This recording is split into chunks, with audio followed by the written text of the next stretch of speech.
അപ്പോൾ നിങ്ങൾക്ക് വീട് വിൽക്കാൻ താല്പര്യമുള്ളവർക്ക് ഇവരെ വിൽക്കുക. ഇവർ തീർച്ചയായിട്ടും നിങ്ങൾ മില്ലിനേഴ്സ് ആക്കുമെന്ന് നമ്മൾ പ്രതീക്ഷിക്കുന്നു കേട്ടോ. ജിനോ അതിന് റെഡി ആയിട്ട് ഇരിക്കുന്നത് അല്ലേ? സൗത്ത് ഈസ്റ്റിലുള്ളവരെ എല്ലാവരും ഇനി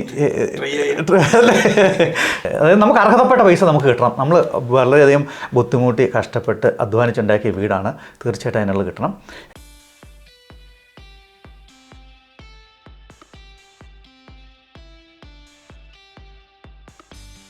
നമസ്കാരം, എല്ലാവർക്കും ജിൽസ് കിച്ചണിലേക്ക് സ്വാഗതം. നമ്മുടെ വീട് എങ്ങനെ മാക്സിമം പ്രൈസിൽ നമുക്ക് വിൽക്കാം എന്നതിനെക്കുറിച്ചൊരു വീഡിയോ ആണ് നമ്മൾ ചെയ്യുന്നത്. നമ്മൾ ഒരുപാട് കഷ്ടപ്പെട്ട് ബുദ്ധിമുട്ടിയാണ് നമ്മുടെ സ്വന്തമായിട്ടുള്ള വീട് മേടിക്കുന്നത്. അത് പലപ്പോഴും നമുക്ക് താമസിക്കാനായിട്ടുള്ളത് മേടിച്ചതാവാം, അതല്ലെങ്കിൽ ഒരു ഇൻവെസ്റ്റ്മെൻറ്റ് പ്രോപ്പർട്ടി ആയിട്ട് മേടിച്ചതാവാം.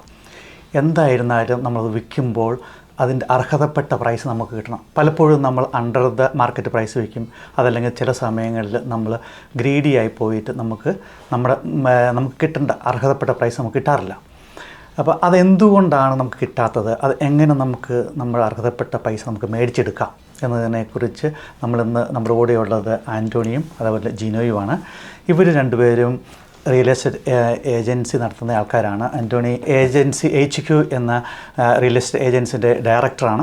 അദ്ദേഹം നമ്മളോട് വിശദീകരിക്കും എങ്ങനെ നമുക്ക് നമ്മുടെ പ്രോപ്പർട്ടി വളരെ മാക്സിമം ലാഭത്തിൽ വിൽക്കാനായിട്ട് സാധിക്കും എന്നതിനെക്കുറിച്ച്.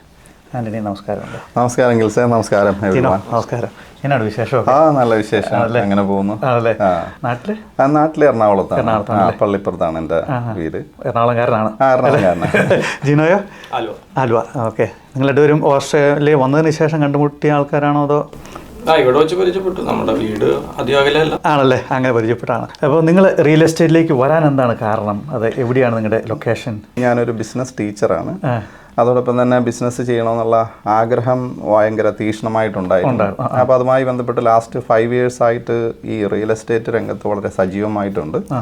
പല വലിയ കോർപ്പറേറ്റ് കമ്പനികളും വർക്ക് ചെയ്ത ഒരു എക്സ്പീരിയൻസ്, അതോടൊപ്പം തന്നെ ഞാനൊരു പ്രോപ്പർട്ടി ഡെവലപ്മെൻറ്റ് അല്ലെങ്കിൽ ഈ പറയുന്ന ഇൻവെസ്റ്റ്മെൻറ്റ് പ്രോപ്പർട്ടികൾ അതെല്ലാം ചെയ്തിട്ടുള്ള ഒരു എക്സ്പീരിയൻസ് പ്രകാരം നമുക്കൊരു റിയൽ എസ്റ്റേറ്റ് രംഗത്ത് നമുക്ക് എങ്ങനെ ഈ കാണുന്ന പ്രോഫിറ്റ് ഉണ്ടാക്കാം, അതനുസരിച്ചിട്ടാണ്, ആ ഒരു പാഷൻ അനുസരിച്ചിട്ടാണ് നമ്മൾ ഈ ബിസിനസ്സിലേക്ക് നമ്മൾ വരുന്നത്. എവിടെ ലൊക്കേറ്റ് ചെയ്യുന്നത് നിങ്ങളുടെ ഓഫീസ്? അതായത് നമ്മളുടെ ഓഫീസ് ഇപ്പോൾ വില്യംസ് ലാൻഡിങ്ങിലാണ് ഇപ്പോൾ ഓഫീസ് ഉള്ളത്. 101 Overton road, Williams landing, level 3 എന്ന് പറയുന്നതാണ് നമ്മളുടെ ഓഫീസ്. നമ്മൾ എടുത്തിരിക്കുന്നത് നമുക്ക് ഫ്രാഞ്ചൈസാണ്. നാഷണലൈസ്ഡ് കമ്പനിയായ ഏജൻസി HQവിൻ്റെ ഫ്രാഞ്ചൈസിയുടെ ഡയറക്ടർഷിപ്പ് ഓൺ ചെയ്യുന്നതാണ് ആൻ്റണി എന്ന് പറയുന്ന ഒരു റിയൽ എസ്റ്റേറ്റ്. അതെ. ഓക്കെ. അപ്പോൾ നിങ്ങൾ ഓൾ ഓവർ വിക്ടോറിയ ചെയ്യുന്നുണ്ടോ അതോ? അതായത് നമ്മളുടെ കമ്പനി എന്ന് പറയുന്നത് ഓൾ ഓവർ ഓസ്ട്രേലിയ ഉണ്ട്.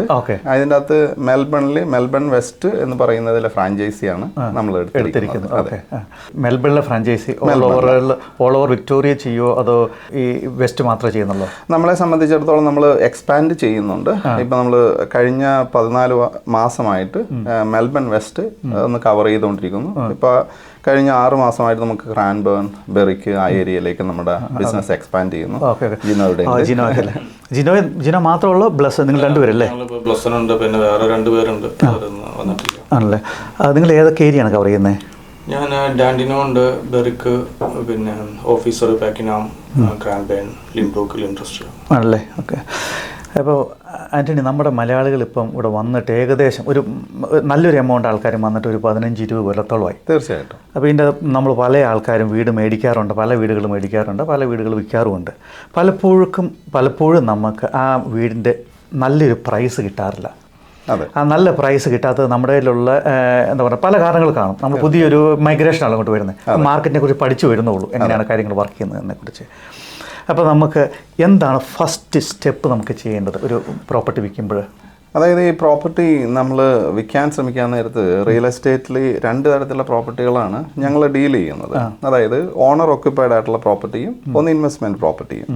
അപ്പോൾ ഈ 2 പ്രോപ്പർട്ടികൾ വിൽപ്പനയുടെ സമയത്തും നമുക്ക് ശ്രദ്ധിക്കേണ്ടത് ഏറ്റവും ആദ്യം തന്നെ നമുക്ക് ഒരു ഏജൻറ്റിൻ്റെ സെലക്ഷനാണ് അതിൻ്റെ അകത്ത് ഏറ്റവും പ്രധാനപ്പെട്ട ഒരു കാര്യം. അപ്പോൾ ഒരു ഏജൻറ്റിനെ നമ്മൾ സെലക്ട് ചെയ്യാൻ നേരത്ത് ഉദാഹരണത്തിന് നമുക്ക് നമ്മുടെ വീട് ഓണർ ഓക്യുപ്പൈഡ് വീടാണെങ്കിൽ നമ്മൾ വിൽക്കാൻ ശ്രമിക്കുമ്പോൾ നമ്മളെ സംബന്ധിച്ചിടത്തോളം നമ്മുടെ കൂട്ടുകാരിലേക്കോ അല്ലെങ്കിൽ ഈ പറയുന്ന മ്യൂച്വൽ ഫണ്ട്സ് ഇവർ അല്ലെങ്കിൽ റിലേറ്റീവ്സ് അവരാരെങ്കിലും പ്രോപ്പർട്ടികൾ വിറ്റിട്ടുണ്ടെങ്കിൽ അല്ലെങ്കിൽ ആ ഒരു റെഫറൻസ് നമുക്ക് വാങ്ങാം. Shall we circulate അതുകൂടാതെ തന്നെ ഈ sold പർട്ടിക്കുലർ ഒരു under the ഏജന്റ് hammer ഉണ്ടെങ്കിൽ today ആ at ഏജന്റിന്റെ 20,000 പേര് ഒന്ന് more ഗൂഗിൾ than സെർച്ച് ചെയ്ത് reserve price. കഴിഞ്ഞാൽ അവരുടെ പ്രൊഫൈൽ വരും.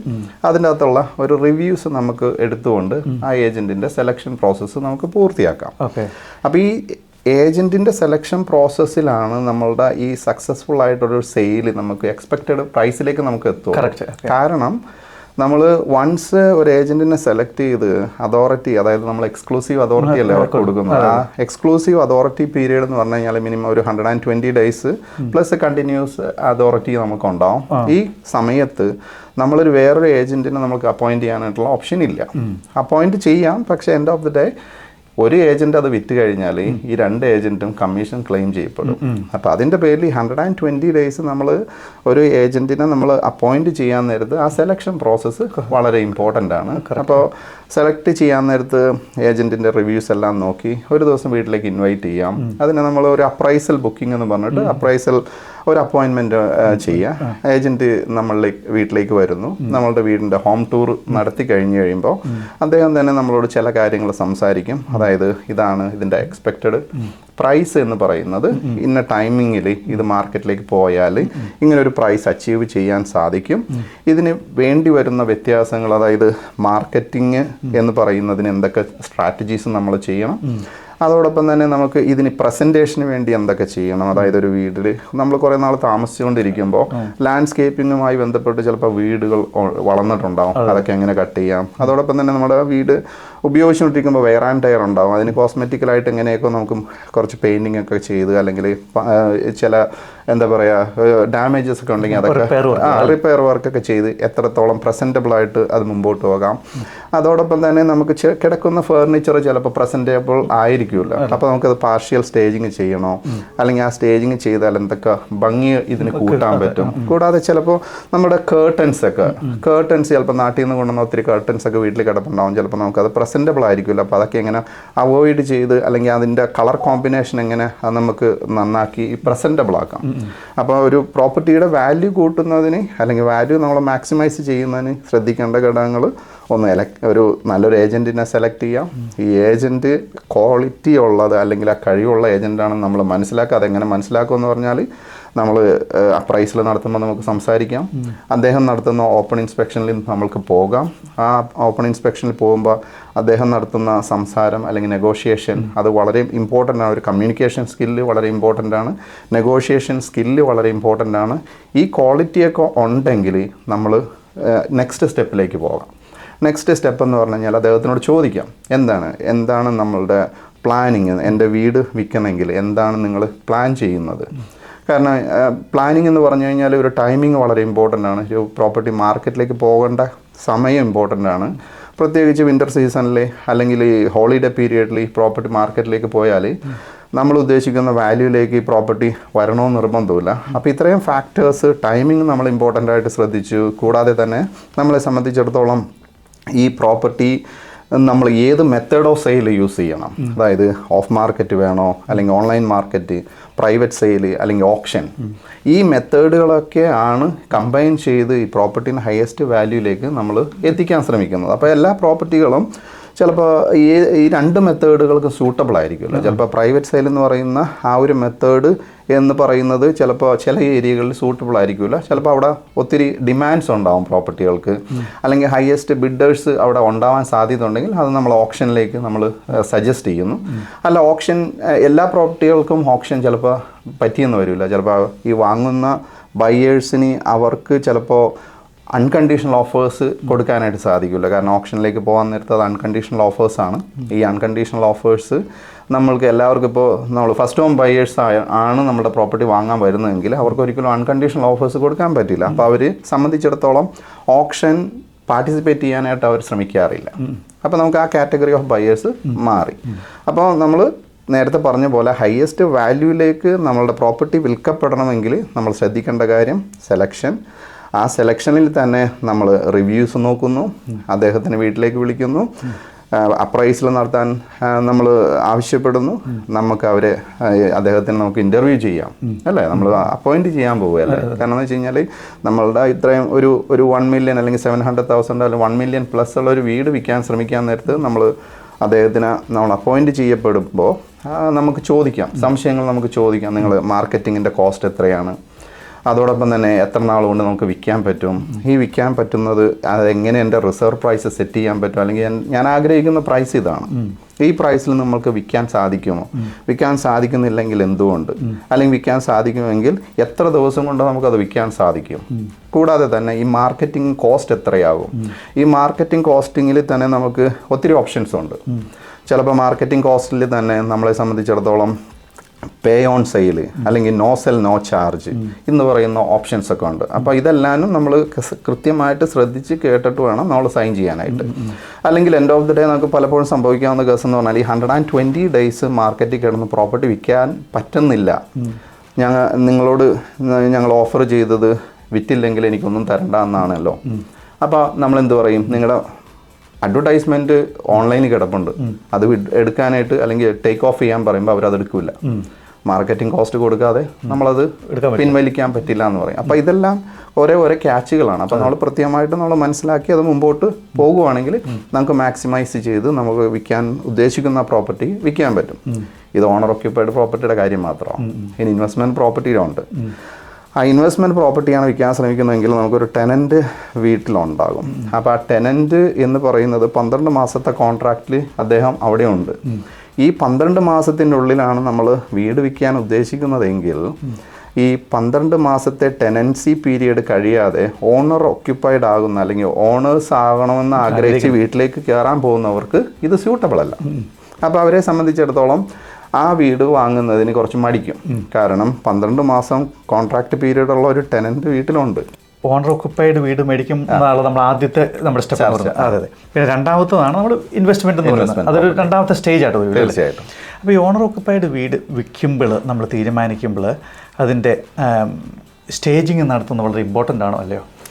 അതായത് നമ്മൾ ഓണർ ഓക്യുപ്പൈഡ് പ്രോപ്പർട്ടി നമ്മൾ വിൽക്കാൻ നേരത്ത് ഉദാഹരണത്തിന് ഗിൽസ് ഇപ്പോൾ താമസിക്കുന്ന വീട്ടിൽ ഓൾറെഡി ഫർണിച്ചർ ഉണ്ടാകും അല്ലേ. അപ്പോൾ ഈ ഫർണിച്ചർ എന്ന് പറയുന്നത് എടുത്ത് മാറ്റിയാലേ നമുക്ക് സ്റ്റേജിങ് നടത്താൻ പറ്റുള്ളൂ. അപ്പോൾ ആ സമയത്ത് നമ്മൾ ഈ ഗിൽസിൻ്റെ റിക്വയർമെൻറ്റ്സ്, ഉദാഹരണത്തിന് ഗിൽസ് എന്തുകൊണ്ട് വീട് വിൽക്കുന്നു, അതായത് നമുക്ക് പ്രോപ്പർട്ടിയിലേക്ക് മാർക്കറ്റിലേക്ക് പ്രോപ്പർട്ടി വിൽക്കാൻ ഏൽപ്പിക്കുന്നത് 2-3 ഘടകങ്ങളുണ്ട്. പല കാരണങ്ങളുണ്ട്. അതിനകത്ത് എന്താ പറയുന്നത്, വിൽക്കണം, പൈസയ്ക്ക് അത്യാവശ്യം കാണും, ചിലപ്പോൾ അപ്ഗ്രേഡ് ചെയ്യാനായിരിക്കും, ചിലപ്പോൾ ഡൗൺഗ്രേഡ് ചെയ്യാനായിരിക്കും. അതെ. പിന്നെ നമ്മൾ ഇത്ര നാൾ ഉപയോഗിച്ചതാകുമ്പോൾ അവിടുത്തെ ഫർണിച്ചറിന് അത്രയും ബെറ്റർ അല്ലല്ലോ. അല്ല. അപ്പോൾ നമുക്ക് അതിനുള്ള ഓപ്ഷൻ എന്ന് പറഞ്ഞാൽ അതിൻ്റെ അകത്ത് ഒരു കാര്യം പറഞ്ഞത് ഈ അപ്ഗ്രേഡ് എന്ന് പറഞ്ഞൊരു ഓപ്ഷൻ വന്നല്ലോ. അപ്പോൾ അപ്ഗ്രേഡ് എന്ന് പറയുന്നത് നമ്മുടെ വീടിൻ്റെ പണി അവിടെ നടപ്പുണ്ടാവും അല്ലേ.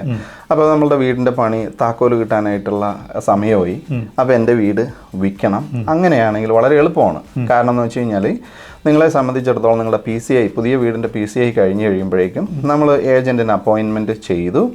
അതോടൊപ്പം തന്നെ നിങ്ങൾ വെക്കേറ്റ് ചെയ്യുമ്പോൾ നിങ്ങളുടെ പ്രോപ്പർട്ടിയിലുള്ള ഫർണിച്ചറുകളൊക്കെ റിമൂവ്ഡായി അല്ലേ. ഈ റിമൂവ് ആയി കഴിഞ്ഞാൽ നമുക്കുള്ള ഏറ്റവും പ്രധാനപ്പെട്ട ഗുണമെന്ന് വെച്ച് കഴിഞ്ഞാൽ കോസ്മെറ്റിക്കൽ ടച്ചപ്പുകൾ മുഴുവൻ നടത്താൻ പറ്റും. ഈ കോസ്മെറ്റിക്കൽ ടച്ചപ്പുകൾ മുഴുവനും നടത്തി കഴിയുമ്പോൾ നമുക്ക് വീട് ഒരു പ്രസൻറ്റബിൾ ആയിട്ട് മാറി.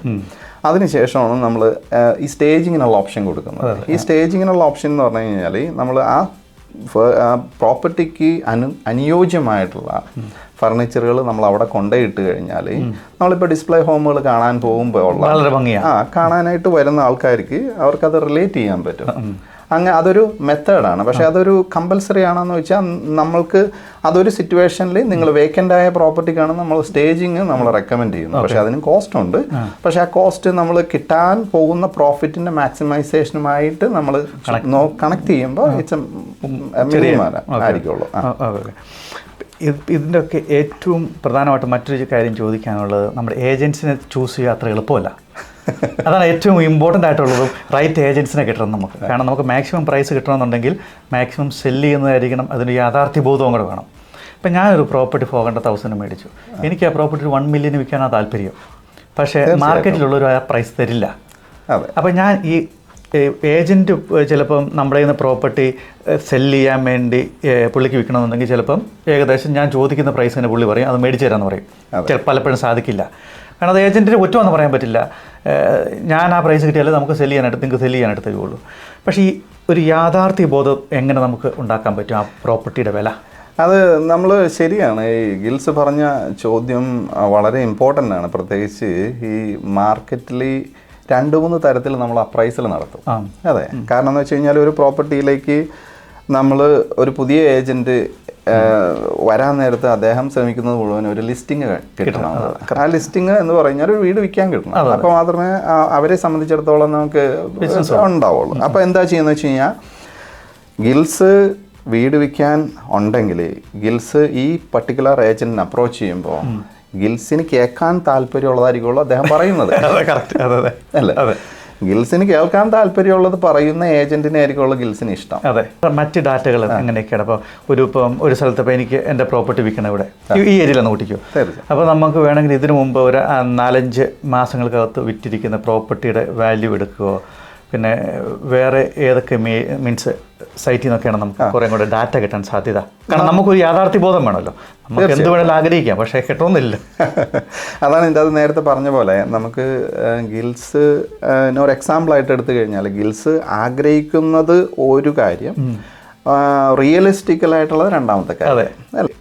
ആഗ്രഹിക്കുന്ന പ്രൈസ് എന്ന് പറയുന്നത് റിയലിസ്റ്റിക് അല്ല എങ്കിൽ മാർക്കറ്റ് അതിന് തിരിച്ച് റെസ്പോണ്ട് ചെയ്യുന്നത് ഓപ്പൺ ഇൻസ്പെക്ഷന് ആളുകൾ വരില്ല. അപ്പോൾ അതുകൊണ്ടാണ് നേരത്തെ പറഞ്ഞത് നമുക്കൊരു പ്രൈസിങ് ഭയങ്കര ഇമ്പോർട്ടൻ്റ്.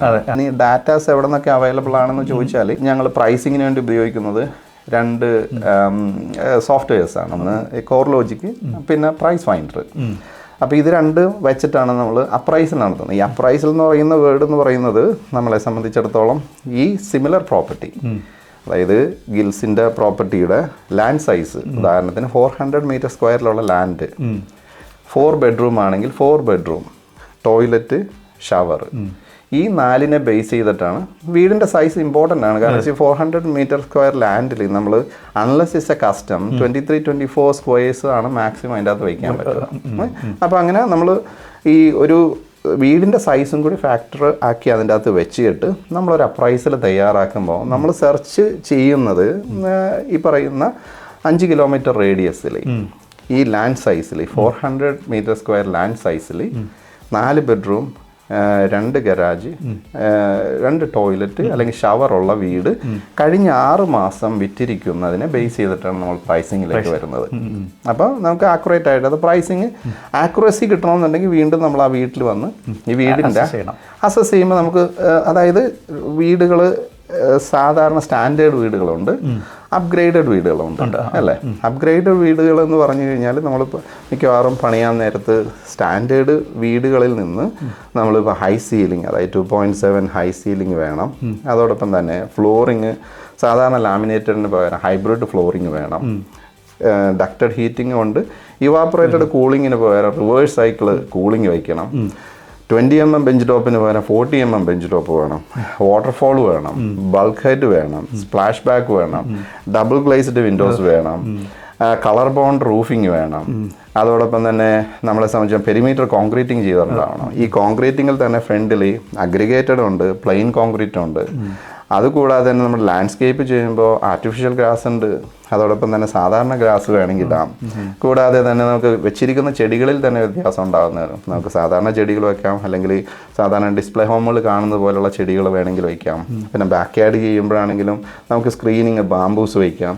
അപ്പോൾ ഈ ഒരു ഓണർ എത്ര പെയിൻ എടുത്ത് അതിൻ്റെ അകത്തേക്ക് പൈസ ചെലവഴിച്ചിരിക്കുന്നു എന്നുള്ളത് വളരെ ഇമ്പോർട്ടൻറ്റ് ഫാക്ടറാണ്. അതാണ് നേരത്തെ പറഞ്ഞത്, ഈ ഏജന്റ് എന്ന് പറയുന്നത് അവനൊരു എമ്പതി അതിനോട് വേണം, അല്ലെങ്കിൽ അദ്ദേഹത്തിന് ഈ ഓണറുടെ ഷൂസിൽ നിന്ന് ചിന്തിക്കാൻ പറ്റും. അപ്പോഴാണ് നമുക്ക്. അപ്പോൾ ഈ കോർലോജിക്കിലെ ഡാറ്റാസ് നമുക്ക് ഏതൊരാൾക്കും അക്സസിബിൾ ആണോ? കോർലോജിക് എന്ന് പറഞ്ഞാൽ നമ്മൾ സബ്സ്ക്രിപ്ഷൻ കൊടുത്തിട്ടാണ് എടുത്തിരിക്കുന്നത്. അതായത് നമുക്ക് മന്ത്ലി ഫീസുണ്ട്. ആ മന്ത്ലി ഫീസ് എടുത്ത് കൊണ്ട് നോർമൽ ആൾക്കാർക്ക് അത് ആക്സസിബിൾ അല്ല. പക്ഷേ നോർമൽ ആൾക്കാർക്ക് ഏറ്റവും ഇത് ബെനിഫിഷ്യൽ ആയിട്ടുള്ള realestate.com ഉണ്ടല്ലോ. അപ്പോൾ പിന്നെ നമ്മളെ സംബന്ധിച്ചിടത്തോളം sold properties in our area എന്ന് നോക്കിക്കഴിഞ്ഞാൽ പ്രോപ്പർട്ടികൾ വരും. നമ്മളിപ്പോൾ ഉദാഹരണത്തിന് നമ്മൾ കാറ് വിൽക്കാൻ, എല്ലാവരും നമ്മൾ കാറ് വിറ്റിട്ടുണ്ടാവില്ലേ? ഇപ്പോൾ carsales.com കയറി നമ്മൾ നോക്കിക്കഴിഞ്ഞാൽ കമ്പയറബിൾ ആയിട്ടുള്ള കാറുകൾ, ഇയർ ഓഫ് ബിൽഡ് അല്ലേ, അങ്ങനെ നമ്മൾ പ്രൈസ് എടുത്തത് തീർച്ചയായിട്ടും. അപ്പോൾ പ്രൈസിങ് നമുക്ക് ഏതൊരു നോർമൽ ആളുകൾക്ക്, ഒരു ഫോണുള്ള അല്ലെങ്കിൽ ഇൻ്റർനെറ്റ് ഉള്ള ഒരാൾക്ക് നമുക്ക് ഗൂഗിൾ ചെയ്താൽ കിട്ടുന്ന വിവരങ്ങളാണ് ഇതെല്ലാം. ഏജന്റിനോട് ഡയറക്റ്റ് ചോദിക്കാം അതിനകത്ത് എത്ര പ്രൈസ് കാണിക്കുന്നതെന്ന്. ഈ ലോൺ എടുത്തുന്ന മോർഗേജ് ബ്രോക്കർ അവർക്കൊക്കെ മിക്കവാറും ഇതുമായിട്ട് ആക്സസിബിൾ കാണുമല്ലോ. എല്ലാവർക്കും നോക്കാം. പക്ഷേ ജസ്റ്റ് ഐഡിയ കിട്ടാൻ വേണ്ടി തീർച്ചയായിട്ടും പെർഫെക്റ്റ് ആയിട്ട് കിട്ടണ്ട, എന്നാലും ഒരു ഏകദേശം ഒരു ഐഡിയ കിട്ടുമല്ലോ നമുക്ക്. ഏകദേശമുള്ള ഐഡിയ എന്ന് പറഞ്ഞു കഴിഞ്ഞാൽ ഏറ്റവും ബെസ്റ്റ് ഗൂഗിളാണ്. കാരണം നമ്മൾ realestate.com ആ പ്ലാറ്റ്ഫോമിലാണ് നമ്മൾ വീട് വിൽക്കുന്നത്, അല്ലെങ്കിൽ ഡൊമൈൻ. ഇതുപോലുള്ള 2 മേജർ സൈറ്റുകളിലാണ് നമ്മൾ വീട് ലിസ്റ്റ് ചെയ്യുന്നത്.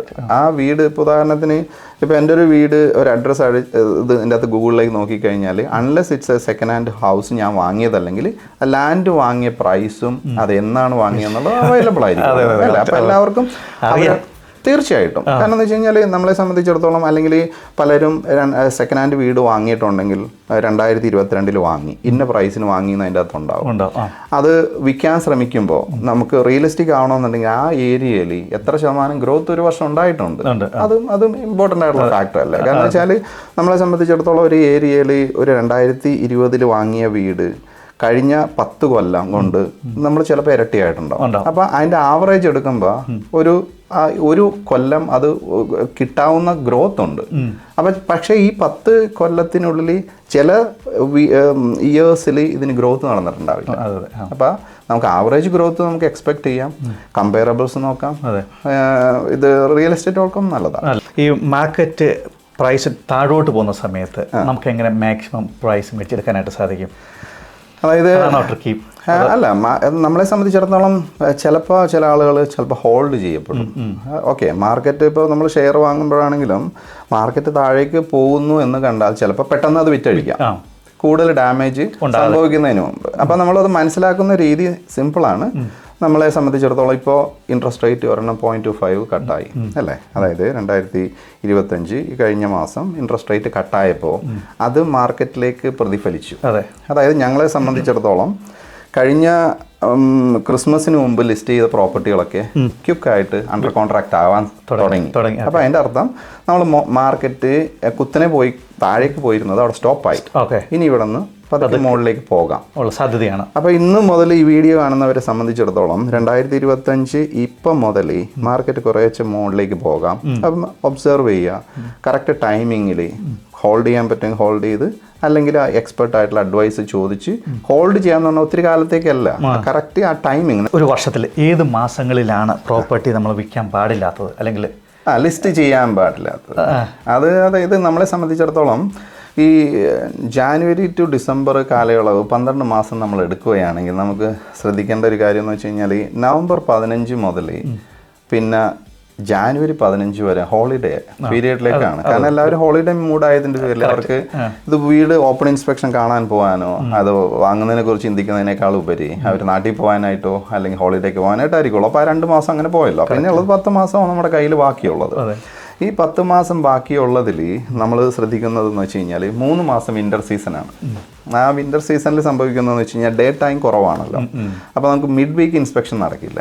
മിഡ് വീക്ക് ഇൻസ്പെക്ഷൻ എന്ന് പറഞ്ഞു കഴിഞ്ഞാൽ നമ്മൾ ഒരു പ്രോപ്പർട്ടി ലിസ്റ്റ് ചെയ്താൽ ആഴ്ചയിൽ 2 പ്രാവശ്യമാണ് മിനിമം എങ്കിലും നമ്മൾ ഓപ്പൺ ഇൻസ്പെക്ഷൻ നടത്തുന്നത്. അത് സാറ്റർഡേ ഉണ്ട്, പിന്നെ ബുധനാഴ്ച അല്ലെങ്കിൽ വ്യാഴാഴ്ച മിഡ് വീക്ക്. ആ മിഡ് വീക്ക് എന്ന് പറഞ്ഞാൽ മിക്കവാറും ഓപ്പൺ ഇൻസ്പെക്ഷൻ നടത്താൻ നേരത്ത് ജൂലൈ മാസങ്ങളിൽ 5:30 ആകുമ്പോഴേക്കും ഇരുട്ടാവും.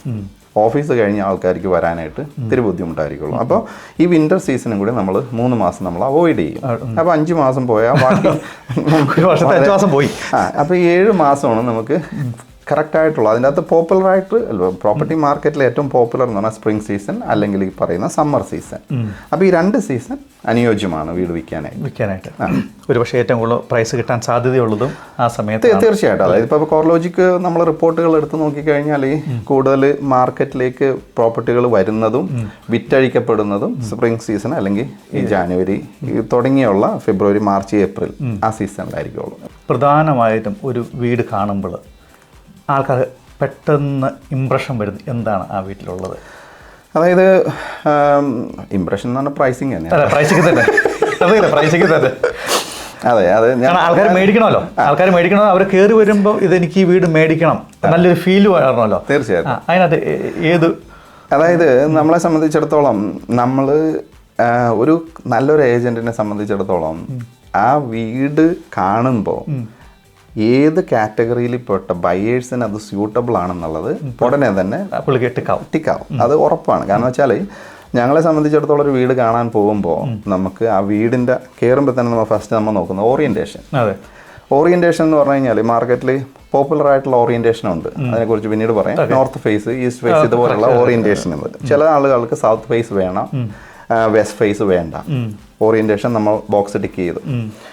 പിന്നെ വാസ്തു പ്രകാരം, അതായത് എല്ലാവരും അല്ല, ആ പർട്ടിക്കുലർ കാറ്റഗറി ഓഫ് ബയേഴ്സ് ഒരു ഏരിയസിൽ നമ്മൾ നോക്കാൻ നേരത്ത് അവിടെ പോപ്പുലേഷൻ കൂടുതലുള്ളത് നമ്മളെ സംബന്ധിച്ചിടത്തോളം ആ ഒരു പർട്ടിക്കുലർ കാറ്റഗറി ആണെങ്കിൽ അവർക്ക് ഇഷ്ടപ്പെട്ട അവരായിരിക്കും നമ്മുടെ പ്രൊപ്പോസ്ഡ് ബയേഴ്സ് അല്ലേ. ആ ബയേഴ്സിന് എന്തായിരിക്കും ആ വീട്ടിൽ ഇഷ്ടപ്പെടുന്നത്.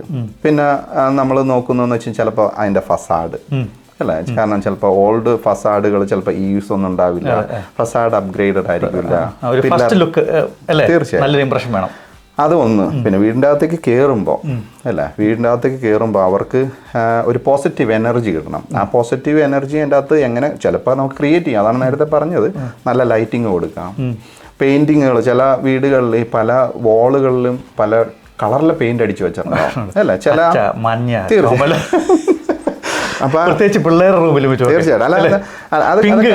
അത് കറക്റ്റാണ്. കാരണം വെച്ചാൽ ഈ റെന്റൽ വീടുകൾ പോലും നമ്മൾ റെന്റലിന് ഇടാൻ നേരത്തെ ആ കളർ കൊണ്ട് അവർ ഇഷ്ടപ്പെടാറില്ല. അപ്പോൾ നമ്മൾ അഡ്വൈസ് ചെയ്യാം കേട്ടോ. അപ്പോൾ നമ്മൾ തീർച്ചയായിട്ടും നിങ്ങളോട് നമ്മൾ അഡ്വൈസ് ചെയ്യും. ഓക്കെ, ഇതാണ് നിങ്ങൾക്കുള്ള ഓപ്ഷൻ.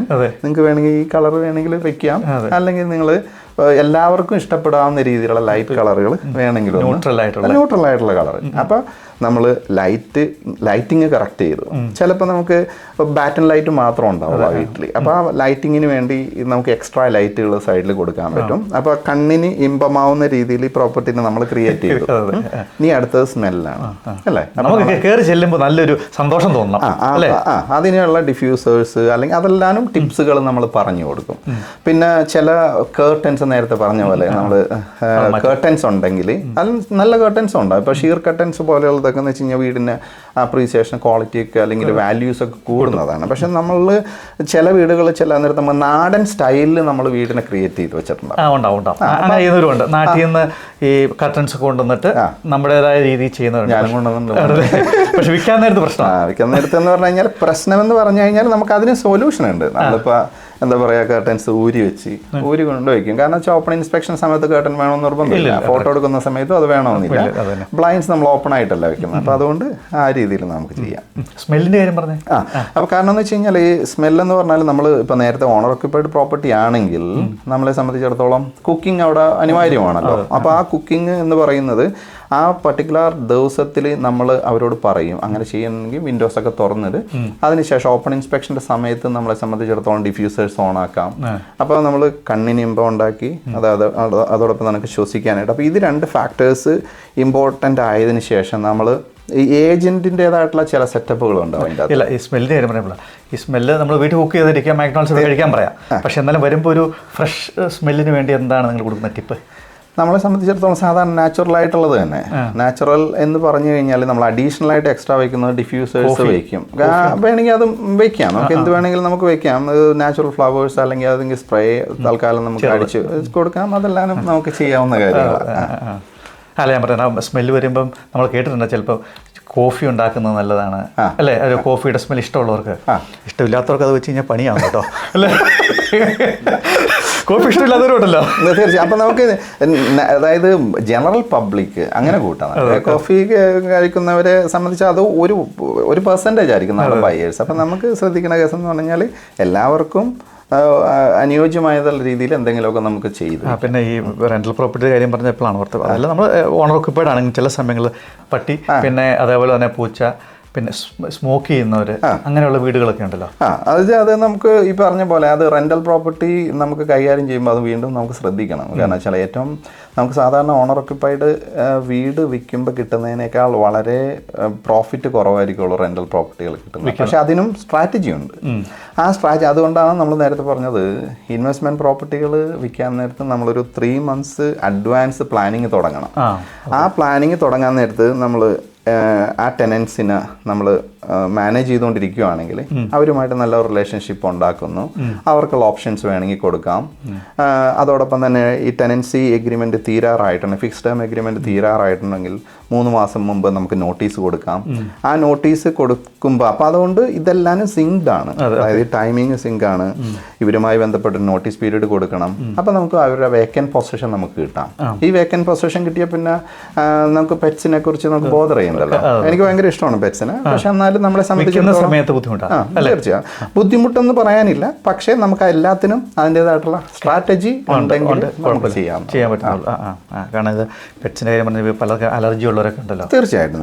കാരണം വെച്ചാൽ എനിക്ക് ഉണ്ടായ ഒരു എക്സാമ്പിൾ അനുഭവം ഉണ്ടായെന്ന് വെച്ച് കഴിഞ്ഞാൽ, ആ വീട്ടിൽ 2 വലിയ പട്ടികളുണ്ടായിരുന്നു ചേച്ചി. അപ്പോൾ ഓണർക്കാണെങ്കിൽ ഇവരെ വെക്കേറ്റ് ചെയ്തുകൊണ്ട് ഇത് വിൽക്കാനായിട്ടുള്ള അഫോർഡബിലിറ്റി ഇല്ല. കാരണം ഈ ഓണേഴ്സ് പറയുന്നത്, ആൻ്റണി, അവർ അവിടെ നിന്ന് പോയാൽ എനിക്ക് റെൻറ്റ് കിട്ടില്ല. ഓക്കെ, റെൻറ്റ് കിട്ടില്ല. അപ്പോൾ അതുകൊണ്ട് എനിക്കത് അഫോർഡ് ചെയ്യാൻ പറ്റില്ല. ഞാൻ പറഞ്ഞത് കുഴപ്പമില്ല. പക്ഷേ ആ വീട് വിൽക്കാനുണ്ടായ പ്രയാസം നമുക്ക് ഒത്തിരി വളരെ ബുദ്ധിമുട്ടാണ്. കാരണം എന്ന് വെച്ച് കഴിഞ്ഞാൽ, ഒന്നാമത്തെ കാര്യം എന്ന് വെച്ച് കഴിഞ്ഞാൽ, ഇത് ടെനൻറ്റഡ് പ്രോപ്പർട്ടി ആയതിൻ്റെ പേരിൽ ഇവർ ആ സമയത്ത് ആക്സസ് തന്നെ നിർബന്ധമില്ല. ഈ വരുന്ന ഓപ്പൺ ഇൻസ്പെക്ഷൻ വരുന്നവർക്ക് ഒരു ഈ പെറ്റ്സ് അത്രത്തോളം അവർക്ക് അത് ചിലർക്ക് ട്രോമ ഉണ്ടാവും. അപ്പോൾ അവർ പറയും ഞങ്ങൾ വന്നില്ലട്ടാന്ന് പറയും. ആ പ്രോപ്പർട്ടി വിൽക്കാനെടുത്ത കാലയളവ് എന്ന് പറഞ്ഞാൽ എക്സ്ട്രാ ഓർഡിനറി കാലയളവായിരുന്നു. അതോടൊപ്പം തന്നെ അതിൻ്റെ വിലയും ഇടിഞ്ഞു പോയി. കാരണം എന്ന് വെച്ച് കഴിഞ്ഞാൽ, അവരെ സംബന്ധിച്ചിടത്തോളം വലിയ പട്ടികളായതിൻ്റെ പേരിൽ അത് നന്നായിട്ട് മെയിൻറ്റെയിൻ ചെയ്തിട്ടുണ്ടായില്ല. അപ്പോൾ അങ്ങനെ പക്ഷെ എന്നാലും നമ്മൾ വിൽക്കും. അപ്പോൾ അതാണ് നമ്മൾ പറഞ്ഞു വരുന്നത്. ഡസൻറ്റ് മാറ്റർ ഏത് ടൈപ്പിലുള്ള പ്രോപ്പർട്ടി ആണെങ്കിലും നമ്മൾക്കത് സ്ട്രാറ്റജിക്കലായിട്ട് മൂവ് ചെയ്ത് നമുക്കത് ചെയ്യാവുന്നതുള്ളൂ. ഗാർഡനിങ്ങും കാര്യങ്ങളും എന്ത് ചെയ്യണം? അതായത് നമ്മളെ സംബന്ധിച്ചിടത്തോളം സിമ്പിളായിട്ടുള്ള ഗാർഡനിങ് ചെയ്താലും മതി. ഇപ്പോൾ ഉദാഹരണത്തിന് നാച്ചുറൽ ഗ്രാസ് ആണെങ്കിൽ നന്നായിട്ട് ട്രിം ചെയ്ത് ഫോട്ടോ എടുക്കുമ്പോൾ അത് വളരെ ഇമ്പോർട്ടൻ്റ് ആണ്. നമ്മൾ ഈ കാണുന്ന realestate.com വീട് സെർച്ച് ചെയ്യുമ്പോൾ, അല്ലെങ്കിൽ എനിക്കൊരു വീട് വാങ്ങണമെന്ന് സെർച്ച് ചെയ്യുമ്പോൾ, നമ്മൾ അതിൻ്റെ ആ ഒരു പ്രസൻറ്റേഷൻ, ആ വീടിൻ്റെ ഇപ്പോൾ ഫ്രണ്ട് അല്ലെങ്കിൽ ബാക്ക്, ഇവിടെയാണ് നമ്മൾ ലാൻഡ്സ്കേപ്പിങ്ങിനെ കുറിച്ച് നമ്മൾ ബോധറാവുന്നത്. അപ്പോൾ അതിനെ നമ്മൾ ട്രിം ചെയ്ത് നന്നായിട്ട് വെച്ച് നമ്മൾ ഫോട്ടോ എടുത്തു കഴിഞ്ഞാൽ ആ ഭാഗം ക്ലീനായി. പിന്നെ ആഴ്ചയിൽ നമ്മൾ മെയിൻറ്റെയിൻ ചെയ്ത് പോയാൽ ഓപ്പൺ ഇൻസ്പെക്ഷൻ സമയത്ത് അത് മുമ്പോട്ട് പോകാൻ പറ്റും. എക്സ്ട്രാ ഒന്നും ചെയ്യണമെന്ന് ഒരു നിർബന്ധമില്ല. അതിനുവേണ്ടി പൈസയും ചിലവാക്കേണ്ട കാര്യമില്ല. പക്ഷേ മെയിൻ്റെനൻസുകളും റിപ്പയറുകളും ചെയ്ത് തീർക്കുന്നതായിരിക്കും നല്ലത്. കാരണം വെച്ചാൽ അതിന് ഒരു ഉദാഹരണം പറഞ്ഞു കഴിഞ്ഞാൽ, നമ്മൾ ഒരു വീട് വിൽക്കാൻ വെച്ചു, അവരുദ്ദേശിക്കുന്ന പ്രൈസിലേക്ക് വീട് വിറ്റു. പക്ഷേ ഇതിന് സബ്ജക്റ്റ് ടു ബിൽഡിംഗ് ഇൻസ്പെക്ഷൻ ഉണ്ട്. അതെ, അവിടെയാണ് നമ്മൾ പെട്ടുപോകുന്നത്. സബ്ജക്റ്റ് ടു ബിൽഡിംഗ് ഇൻസ്പെക്ഷൻ ഉണ്ടെങ്കിൽ, ഉദാഹരണത്തിന് നമ്മളുടെ എപ്പോഴെങ്കിലും ഒരു റൂഫിൽ നമ്മൾ ഒരു ലീക്ക് ഉണ്ടായി, അത് വെള്ളം വീണിട്ടുണ്ടെങ്കിൽ, നമ്മളുടെ ലിവിങ് റൂമിലാണെന്ന് വിചാരിക്കുക എക്സാമ്പിൾ, അതിൻ്റെ മുകളിൽ ഒരു മഞ്ഞ പാടുണ്ടാവും അല്ലേ? ഇതൊന്നും നമ്മൾ ശ്രദ്ധിച്ചിട്ടില്ല. അപ്പോൾ നേരത്തെ എന്നോട് ചോദിച്ച ചോദ്യത്തിൻ്റെ ഒരു ഉദാഹരണമാണ് ഈ പറയുന്നത്. വീട് മെയിൻറ്റെയിൻ ചെയ്തു ഈ പാട് അവിടെ ഉണ്ടെങ്കിൽ നമ്മൾ ബിൽഡിംഗ് ഇൻസ്പെക്ഷൻ്റെ സമയത്ത് ഇത് മോയ്സ്ചറായിട്ട് ഡിറ്റക്ട് ചെയ്യും. മോയ്സ്ചർ എന്ന് പറയുന്നത് നമുക്ക് ഈ പറയുന്ന ബിൽഡിംഗ് ഇൻസ്പെക്ഷൻ ഫെയിൽ ആവാനായിട്ട്, അപ്പോൾ നമ്മൾ ഉദ്ദേശിച്ച വില കിട്ടിയെങ്കിലും ബിൽഡിംഗ് ഇൻസ്പെക്ഷൻ ഫെയിലായി, ആ ആൾ നഷ്ടപ്പെട്ടില്ല, ബയർ നഷ്ടപ്പെട്ടു.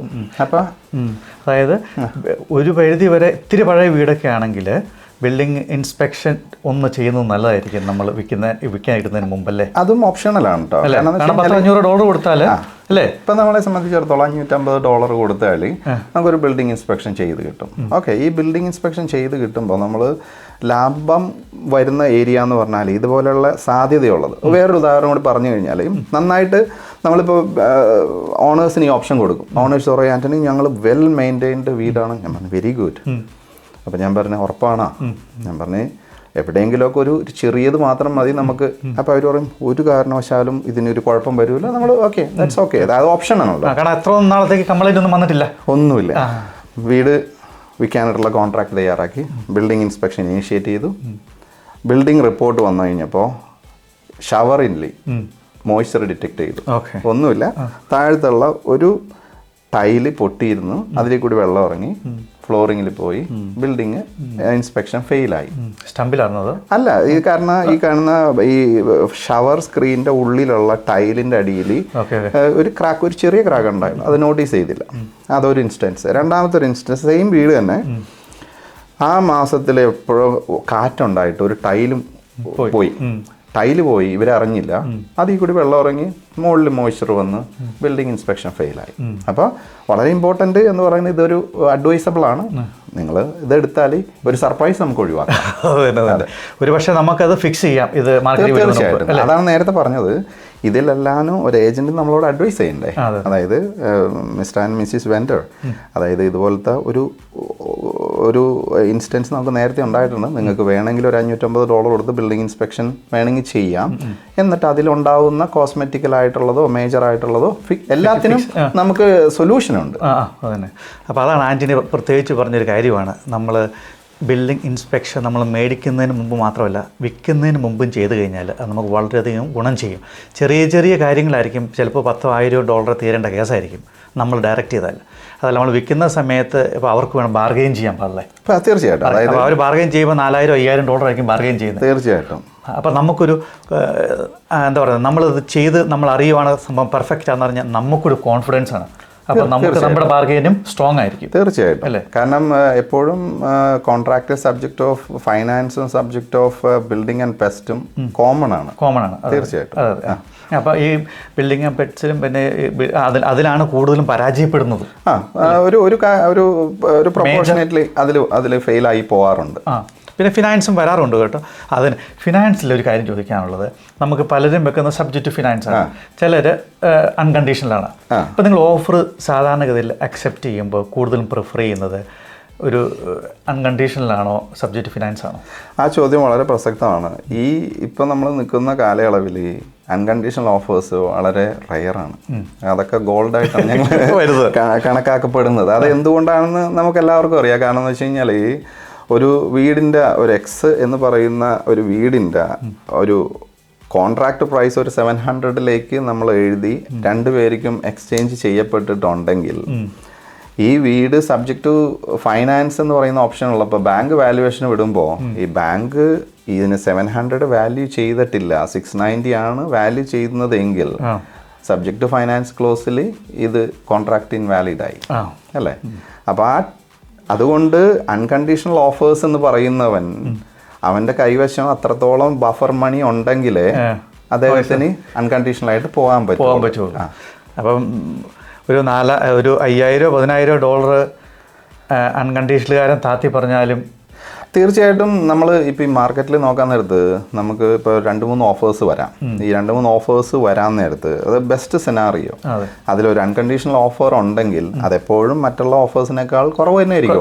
കാരണം ആ ഒരു ഫിയർ ഫാക്ടർ അല്ലെങ്കിൽ ആ ഒരു എന്താ പറയുക, അതൊരു എക്സ്പെക്റ്റഡ് ഒരു ബഫർ അവർ ഇട്ട് വെച്ചിട്ടാണ് അൺകണ്ടീഷണൽ തരുന്നത്. അതെ. അപ്പോൾ അത് ചൂസ് ചെയ്യുമോ അതോ? അത് നമ്മുടെ നമ്മൾ ഏജന്റ് എന്നുള്ള രീതിയിൽ നമ്മളല്ലല്ലോ ചൂസ് ചെയ്യുന്നത്. അതായത് ഒരു വെൻഡർ, അതെ, നിങ്ങൾ വീട് വെക്കാൻ പറ്റുന്നെങ്കിൽ നിങ്ങളാണ് ചൂസ് ചെയ്യുന്നത്. ഞങ്ങൾ ചെയ്യുന്നത് മാർക്കറ്റിൽ നിന്ന് കിട്ടുന്ന ഈ ഓഫേഴ്സിനെ നിങ്ങളുടെ മുൻപിൽ പ്രസൻറ്റ് ചെയ്യുന്നു, എന്നിട്ട് നിങ്ങൾക്ക് അഡ്വൈസ് തരുന്നു. അതിൻ്റെ അകത്ത് നിന്ന് നമ്മളുടെ അഡ്വൈസ് പ്രകാരം അവർ ചൂസ് ചെയ്യുന്നു. കറക്റ്റ്. ഓക്കെ.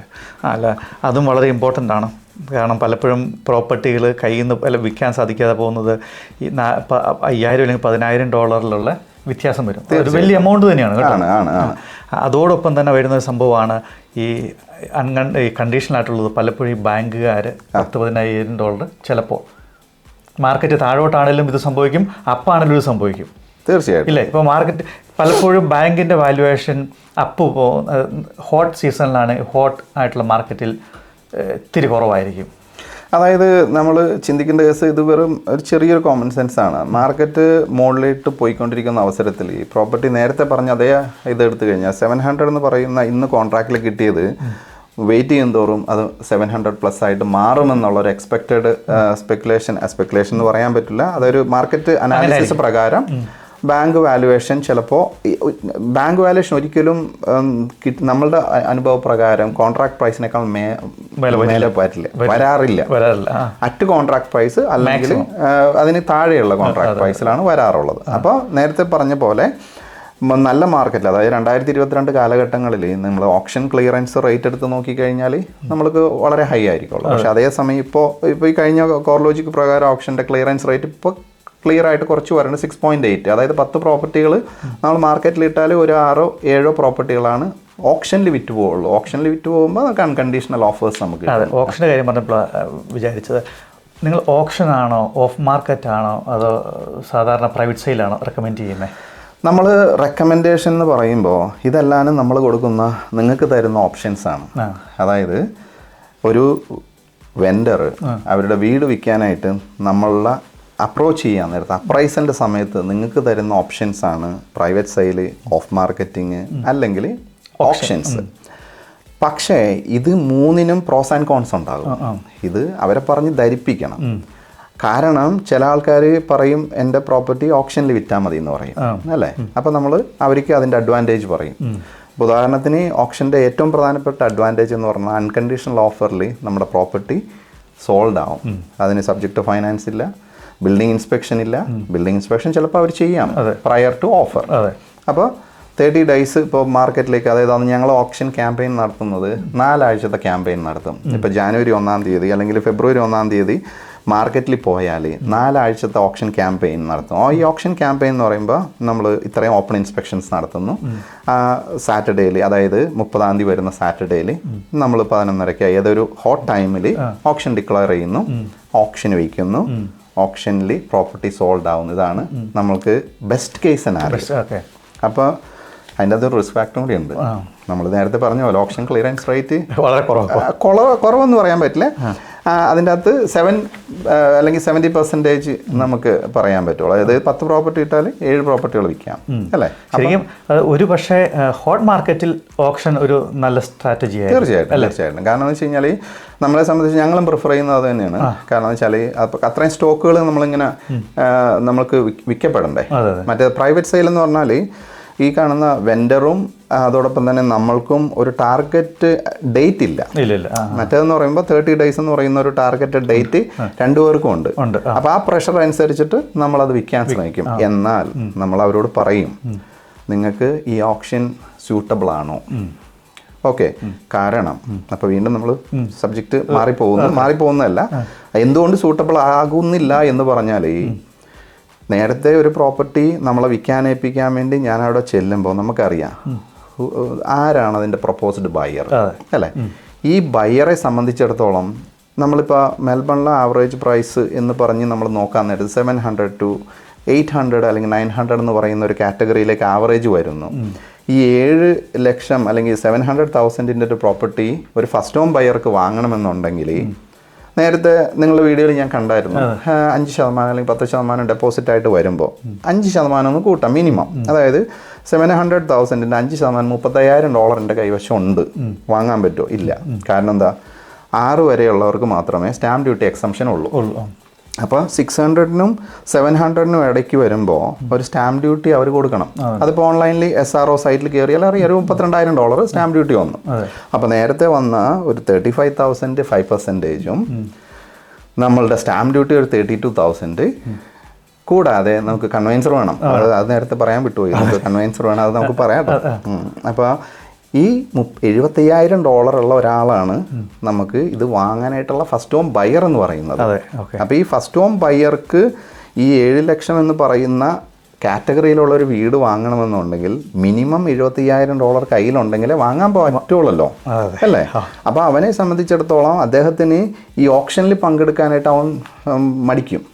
കാരണം ഈ 700,000 എന്ന് പറഞ്ഞ് ബഡ്ജറ്റ് വന്ന് ഇത് അൺകണ്ടീഷണൽ ഓഫർ കൊടുക്കുന്ന ഒരു സിറ്റുവേഷനിൽ വന്നാൽ ബാങ്ക് 700 വാല്യൂ ചെയ്തില്ലെങ്കിൽ, ഉദാഹരണത്തിന് 700,000 ഉള്ള ഒരു വീട് അൺകണ്ടീഷണൽ ഓഫർ കൊടുക്കുകയും ബാങ്ക് വാല്യുവേഷൻ 680 ആയിട്ട് വന്നു, 20,000 ഷോർട്ട് ഫോള്, എൻ്റെ കയ്യിൽ എത്ര ഉണ്ട്? 75,000. അപ്പം പിന്നെ 20,000. അതുകൊണ്ട് ഈ പർട്ടിക്കുലർ കാറ്റഗറിയിലുള്ള ബയർ പോയി. അതായത് ഫസ്റ്റ് ഹോം ബയേഴ്സിനെ കിട്ടാൻ ഇത്തിരി പാടാ. അവരേ ഉള്ളൂ ഇപ്പോൾ, അവരേ ഉള്ളൂ. മേടിക്കുന്നവരുണ്ട്. ഇപ്പം പല ബയേഴ്സ് ഏജന്റുമാരും ഇപ്പം വിക്ടോറിയ പ്രിഫർ ചെയ്യുന്നുണ്ട്. ബയേഴ്സ് ഏജന്റിന്റെ കോളാണ് ഏറ്റവും കൂടുതലും. കാരണം എന്ന് വെച്ചാൽ മെൽട്ടൺ ആണ് അവരുടെ ഏറ്റവും ഹോട്ട്സ്പോട്ട്. കാരണം ഒത്തിരി ബയേഴ്സ് ഏജന്റിന് വേണ്ടി നമ്മൾ പ്രോപ്പർട്ടി സോഴ്സ് ചെയ്ത് കൊടുക്കുന്നു, അത് നമ്മൾ മാനേജ് ചെയ്തുകൊണ്ടിരിക്കുന്നു. അപ്പോൾ നമുക്ക് മനസ്സിലാവുന്ന സൗത്ത് ഓസ്ട്രേലിയ, NSW, ക്യൂൻസ്ലാൻഡ് അവിടെ നിന്നെല്ലാനും വരുന്നത്. കാരണം ഇപ്പോൾ അവർ പറയുന്നത് ഇത്രയേ ഉള്ളൂ, അവരുടെ ഫീഡ്ബാക്ക് എന്ന് പറഞ്ഞു കഴിഞ്ഞാൽ വിക്ടോറിയ ആണ് 500,000 550 കിട്ടാനായിട്ടുള്ള വീടുകളുള്ള സ്ഥലം. അതിൽ ഏറ്റവും പ്രധാനപ്പെട്ട ഹോട്ട്സ്പോട്ട് മെൽട്ടൺ വെസ്റ്റ്, മെൽട്ടൺ ആ ഏരിയ. വിൽക്കുന്നതിൽ പലപ്പോഴും നമ്മൾ കണ്ടിരിക്കുന്ന ഒരു പ്രശ്നം എന്ന് വെച്ചാൽ ഈ ഇമോഷണലാണ്. അത് നമുക്ക് എങ്ങനെ കൺട്രോൾ ചെയ്യാൻ പറ്റും എന്നുള്ളത് വളരെ ഇമ്പോർട്ടൻ്റ് ആയിട്ടുള്ള ഘടകമാണ്. അതിൽ നിങ്ങൾക്ക് എങ്ങനെ സഹായിക്കാനായിട്ട് സാധിക്കും? റിയൽ എസ്റ്റേറ്റ് ഏജൻസി എങ്ങനെയാണ് അത് നമ്മളെ സംബന്ധിച്ചിടത്തോളം ഇമോഷണൽ എന്ന് പറയുന്നത് സൈക്കോളജിക്കലി അത് കറക്റ്റാണ്. കാരണം വെച്ചാൽ നമ്മൾ വീട് വിൽക്കാനായിട്ട് ഇപ്പോൾ നമുക്ക് മാർക്കറ്റ് കിടക്കുന്ന 2-3 വീടുകൾ ഇപ്പോൾ എടുത്ത് നോക്കിയാൽ നമുക്ക് പേഴ്സണലി അറിയാം, അവരൊരിക്കലും അത് വീട് വിൽക്കുമെന്ന് വിചാരിച്ചിട്ട് പണിത വീടല്ല. ഒരുപാട് കഷ്ടപ്പെട്ട് മേടിക്കുന്ന വീടുകളാണ്. പ്രത്യേകിച്ച് ഫസ്റ്റ് ഹോം ആണെങ്കിൽ ഒരുപാട് നാൾ നമ്മളതിനെ അന്വേഷിച്ച് നടന്ന് കണ്ടുപിടിച്ച് ഒരെണ്ണം മേടിക്കണം. മേടിച്ച് കഴിഞ്ഞപ്പോൾ മിക്കവാറും ആദ്യത്തേതായതുകൊണ്ട് ഒരുപാട് പൈസ ഒന്നുമില്ല. കഷ്ടപ്പെട്ട് അത് ഇച്ചിരി പഴയ വീടായിരിക്കും മിക്കവാറും കേസുകളിൽ നന്നാക്കിയും പിടിപ്പിച്ചും ഒക്കെ ആയിട്ട് ഒരു സെറ്റപ്പൊക്കെ ആയി വന്നിട്ടുണ്ടാവും. അത് കഴിഞ്ഞ് കഴിയുമ്പോഴാണ് ഈ സാധനം വിൽക്കേണ്ട ഒരു അവസ്ഥയിലേക്ക് വരുന്നത്. അത് അവർക്ക് ഭയങ്കര ബുദ്ധിമുട്ടാണ്. അവർ ഇട്ട പൈസയേക്കാളും കൂടുതൽ അവർ അതിൻ്റെ അകത്ത് എഫോർട്ട് ഇട്ടിട്ടുണ്ട്. ഇല്ല, അവർ ഭയങ്കരമായിട്ട് എഫോർട്ട് ഇട്ടില്ല പലരും. അങ്ങനെയുള്ള കേസുകളിലാണ് ഇമോഷൻ കൂടുതലായിട്ട് വരുന്നത്. അപ്പോൾ അവർക്ക് നല്ല പൈസ കിട്ടാൻ താല്പര്യമുണ്ടാകും വീട്ടിൽ. പലപ്പോഴും അതാണ് ഈ എന്താ പറയുന്നത്, നമുക്ക് ചിലപ്പോൾ ഒരു 4 ലക്ഷം മാർക്കറ്റ് വാല്യൂ ഉള്ള വീട് നമ്മൾ പലപ്പോൾ 5 ലക്ഷമായിട്ട് ചോദിക്കുന്നത്. ചിലപ്പോൾ അതിന് മുടക്കം കാണും കേട്ടോ, അത്രയൊക്കെ ആയിട്ട് ഇൻട്രസ്റ്റും അതും ഇതൊക്കെ ആയിട്ട് പേ ചെയ്ത്. പക്ഷെ അവരെ നിങ്ങൾക്ക് എങ്ങനെ സഹായിക്കാനായിട്ട്? അതായത് നിങ്ങൾ പ്രോപ്പർട്ടി വിൽക്കണമല്ലോ.